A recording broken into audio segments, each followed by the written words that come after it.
course, it's Jeremy Stevens, Little Heathen, UFC 205. Big fight in name for you coming up. This could be potentially a huge fight. One, Madison Square Garden, first time in New York for UFC. Yeah, there's a couple of smaller organizations now that's legalized are jumping in to see that they're the first that they've actually been there. But let's be honest, it's a bigger event when the UFC comes in there for the first time.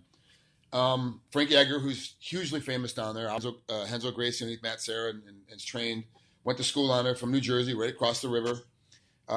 You're coming in from originally from Iowa, coming in from California, so it's got the whole American story of all over the country. West Coast, East Coast. Yeah, we're bringing back Biggie and Tupac. We're doing That's right. a little hype.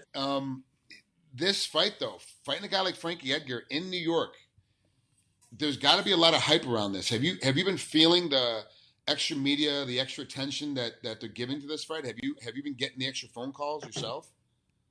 I kind of steer clear of all the media. My manager kind of focuses that. I'm focused on more what I can do today to make me a better tomorrow. As far as media, I'm sure that'll all pour on once I get there.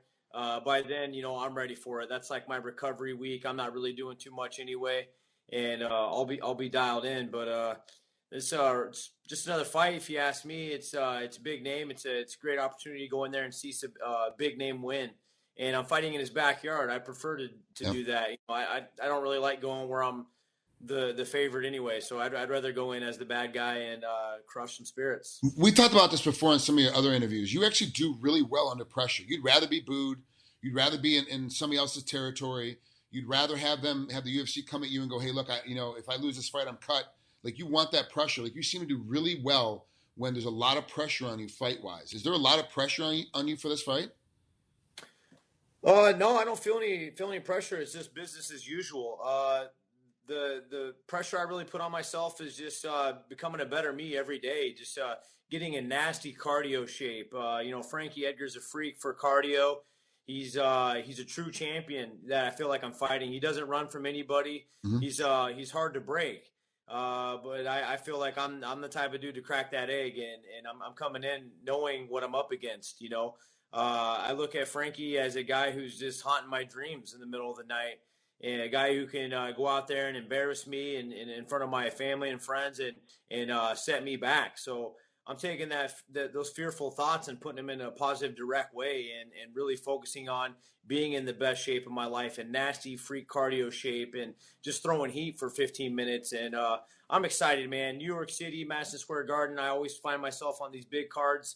And I can't wait to just go in there and shock the world once again. So obviously, it's a big deal being in New York, and of course, the main event is your weight class, sort of. McGregor moving up to 55 to fight Alvarez. How do you think that fight goes? Stylistically, I think it's a great match for both of them. Actually, I think that I think McGregor ran from Frankie, McGregor ran from Frankie. Frankie's a tough fight for anybody at 55, 70, 35. He's just one of them tough dudes. Not everybody wants to fight a guy. I imagine that dude probably, a lot of people get called, as we're in the fight business, but a lot of people are a bunch of pussies these days and want to pick and choose their fights. McGregor fills the seats, and he's cherry picking his fights, and everybody knows it.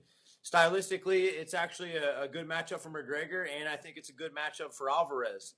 Alvarez tends to get rocked pretty early on in fights, and he's been through a lot of battles. And McGregor doesn't really have that wear and tear, but also, Alvarez can come out there and put in a nasty pace. That dude's been in 5-round wars with Mike Chandler and some of the really elite type tougher fights, if you ask me. So he's proven. And McGregor, he doesn't really known for that cardio, man.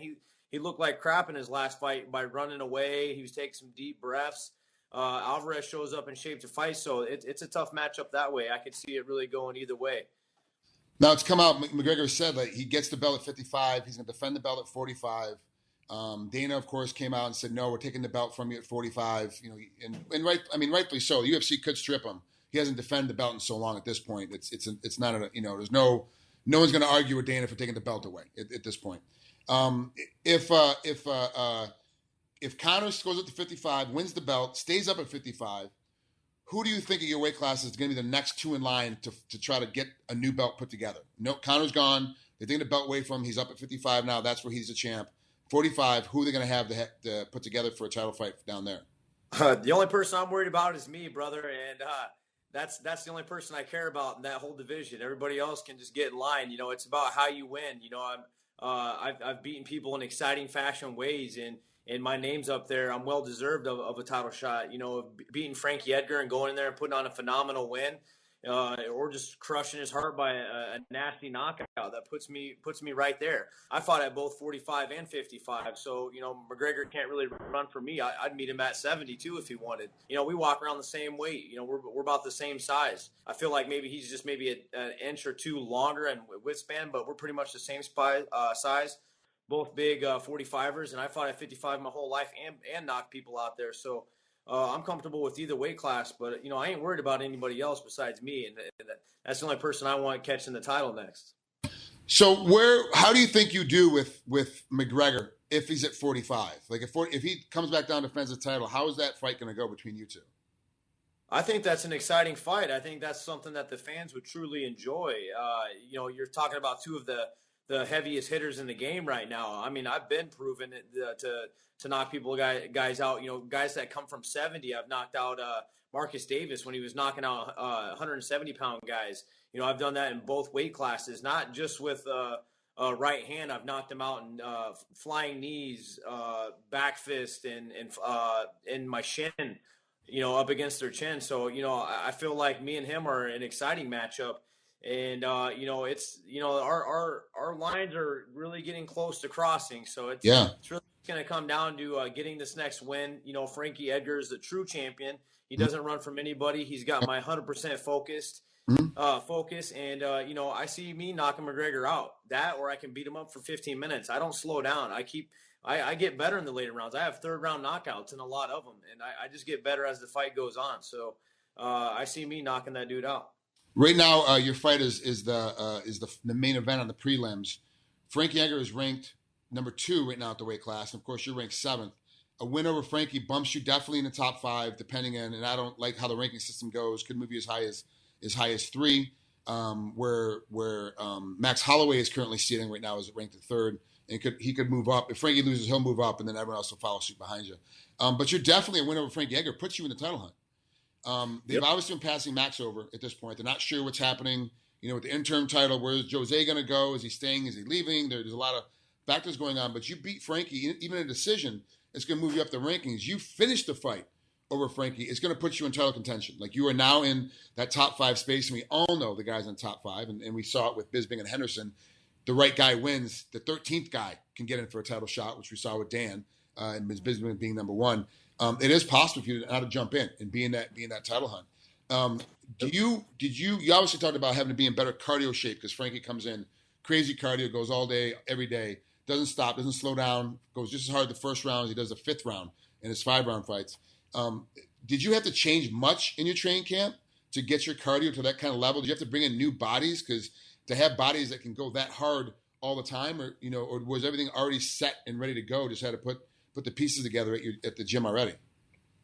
I actually have. I've been actually working my cardio. This is something now that in my age that I've talked about on the Joe Rogan podcast, and cardio is becoming my friend now. You know, everybody's been saying, "Man, you've been looking phenomenal. You've been looking phenomenal." And one thing has to do with my cardio. I'm a cardio freak these days. I mean, I'm running to Brazil and back for camps, and you know, I'm nonstop, and I just keep improving. You know, through the scientific way of the approach, taking less damage outside of camp by doing these runs and just getting the technical development better. You know, I'm more comfortable in positions now. My wrestling's there, my cardio's there, and my hands and feet and everything else has always been there. That's just natural instinct. Now, you know, the setbacks in past fights was mental.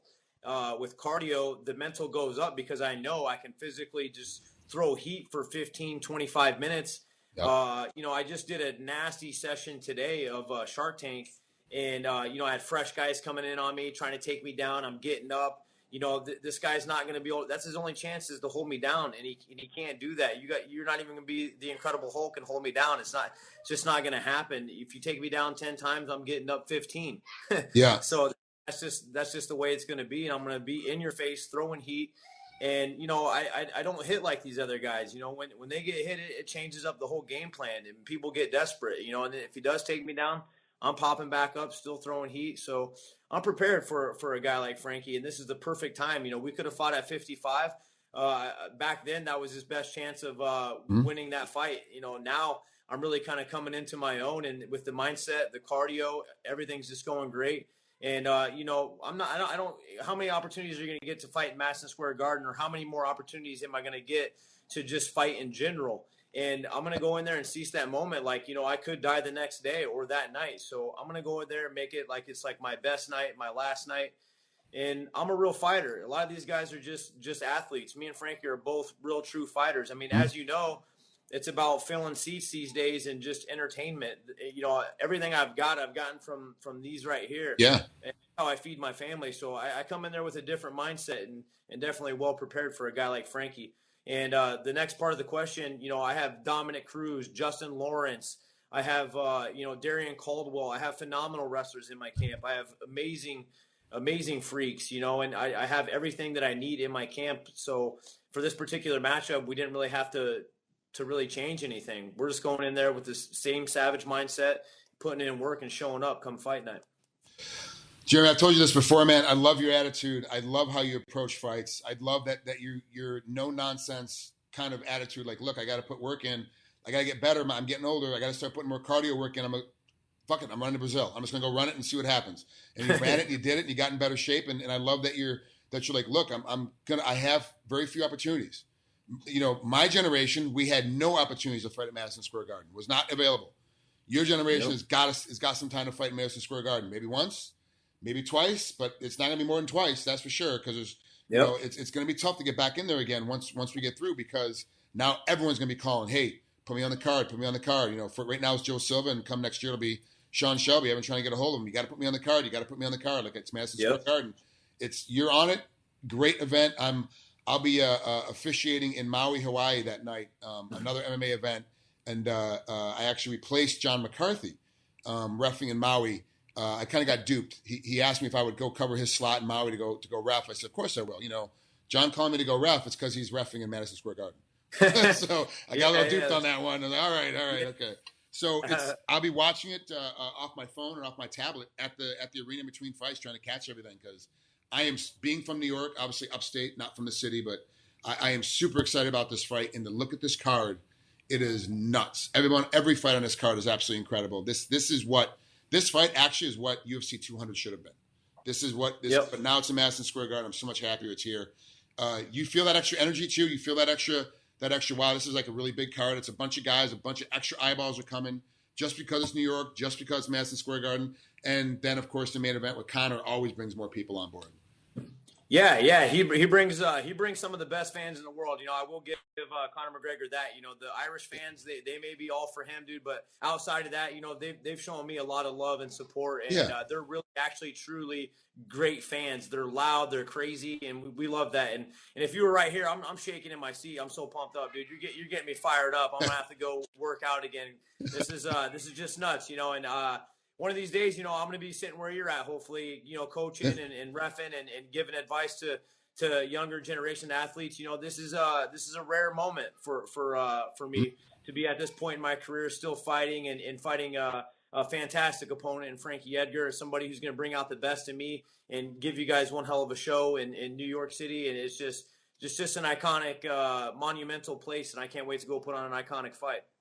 Jeremy Stevens, Little Heathen, get ready to fight Frankie Edgar, UFC 205. If you're not watching it, you're a complete fucking idiot. Like, you have to watch it. They canceled Bellator for that. Yeah, they did. That's right. Yeah, they canceled the Bellator because this is coming up. So you've got to watch top to bottom. If you don't have Fight Pass, you've got to get Fight Pass to watch the first portion of the card. You've got to watch the entire card top to bottom. It's an amazing night of fights.